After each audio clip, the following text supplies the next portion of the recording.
The protagonist is determined to conquer the world alone without involving his former classmates. Just then, his danger sense kicks in, and he notices the classmates who used to bully him in his past life. Quickly, he runs to hide behind some bushes, but one of them hears him, prompting the group to start looking around. Just as they're about to find him, a rabbit, the one the protagonist had captured earlier, jumps out from the bushes. The bullies think that's what they heard and move on. The protagonist follows them to the river, not wanting trouble but curious about what they're planning. He hides behind a tree and listens. However, they're just talking about the vice president of the club's breasts and the legs of the swim team girls. The protagonist realizes they're just hormone-driven teenagers and feels relieved knowing the class representative, who's looked out for everyone since elementary school, is keeping the girls safe. Suddenly, one of the bullies grabs a weak-looking boy named Tanaka and asks if his ability lets them do whatever they want. Tanaka confirms it does. The protagonist knows the bullies are using him like a personal Google search engine. The bullies then get up and leave, mentioning that the vice representative is waiting for them. The protagonist realizes the whole class must be in chaos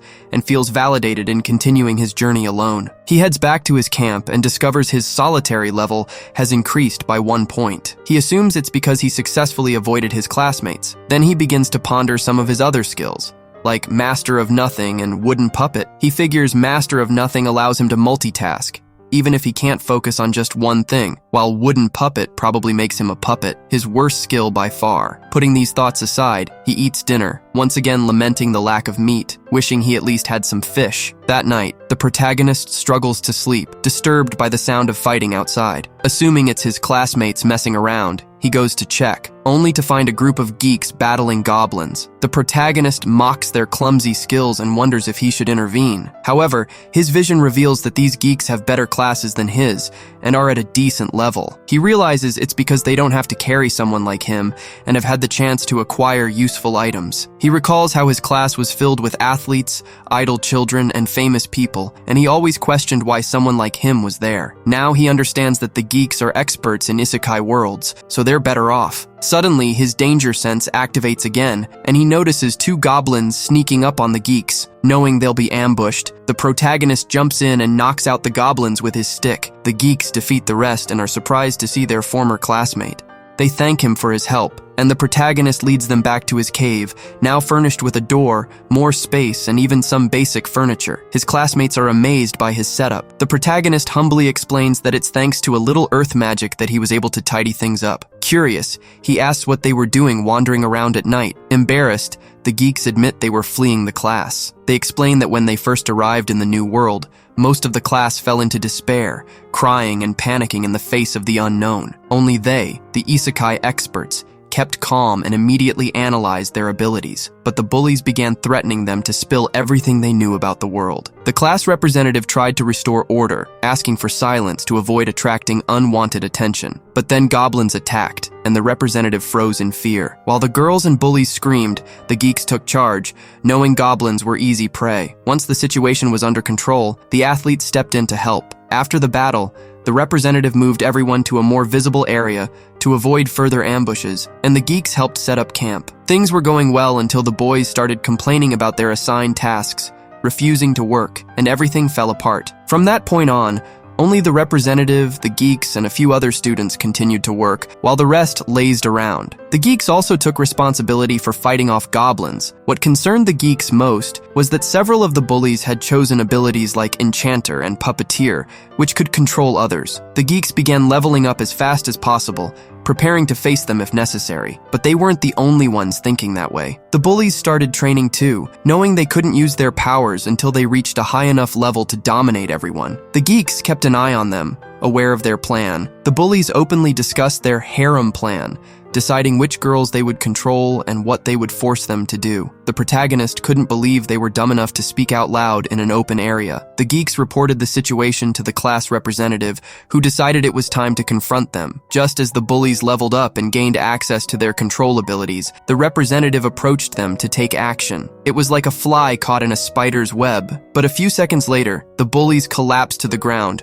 unable to move. The geeks asked the class representative to use her sealing ability to permanently lock away the bullies' enchantment and puppeteer skills. Once the rest of the camp learned of the bullies' plan for a forced harem, they were expelled. The girls in the camp were disgusted by their intentions, and the bullies fled, both angry and embarrassed. One would think that was the end of the problem, but it wasn't. That same night, the bullies returned, seeking revenge by attacking the camp. The protagonist was surprised, as he didn't think they'd go that far. The bullies attacked the students and set the camp on fire. The remaining camp members blamed the geeks, claiming it was their fault for fighting back and wanting to hold them accountable, as if they themselves had burned down the camp. The class representative tried to intervene, explaining that the geeks weren't to blame for what happened. Some classmates sided with her, but it wasn't enough. The constant judgment from the others became unbearable, and the geeks decided to leave the camp. The protagonist, feeling bad for them, hugged them and offered all his mushrooms to throw a feast. He was so happy with their company that he even decided to spend the next day with them. After all,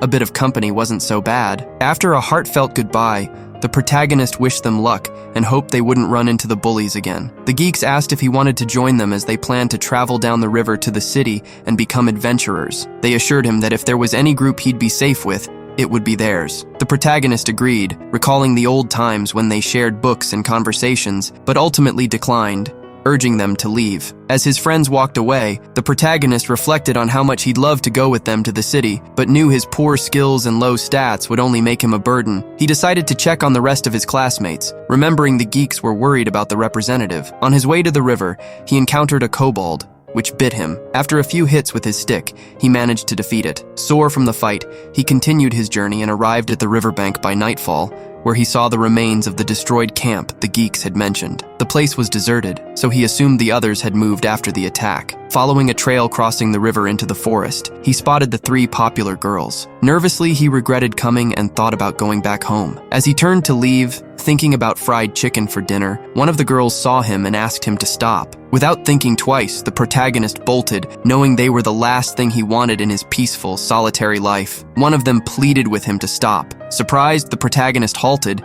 thinking he must have misheard since she would never say, "Please." The girl explained they were looking for Oda's group and asked if he was part of it or if he had seen them. The protagonist thought for a moment and replied that he didn't know Oda's group, only a group of geeks. The girl clarified it was the same group and pressed him for more information. He wondered why they were looking for them and figured they probably wanted the geeks to work for them again. But annoyed, the girl clarified they wanted to apologize. The protagonist was shocked, never expecting to see them apologizing in real life. He told them he doubted they could catch up to the group, but the girls still wanted to try. The protagonist asked if they knew how to get out of the forest alone, if they could fight monsters. The girls hesitated, and the protagonist questioned whether they truly wanted to apologize or were just going to give up. The girls tried to explain it wasn't that simple, but the protagonist pressured them, saying if they weren't serious, telling them where the group was would only bring more problems to his friends. The girls broke down in tears, begging him to teach them how to survive so they could find the geeks and apologize properly. Suddenly,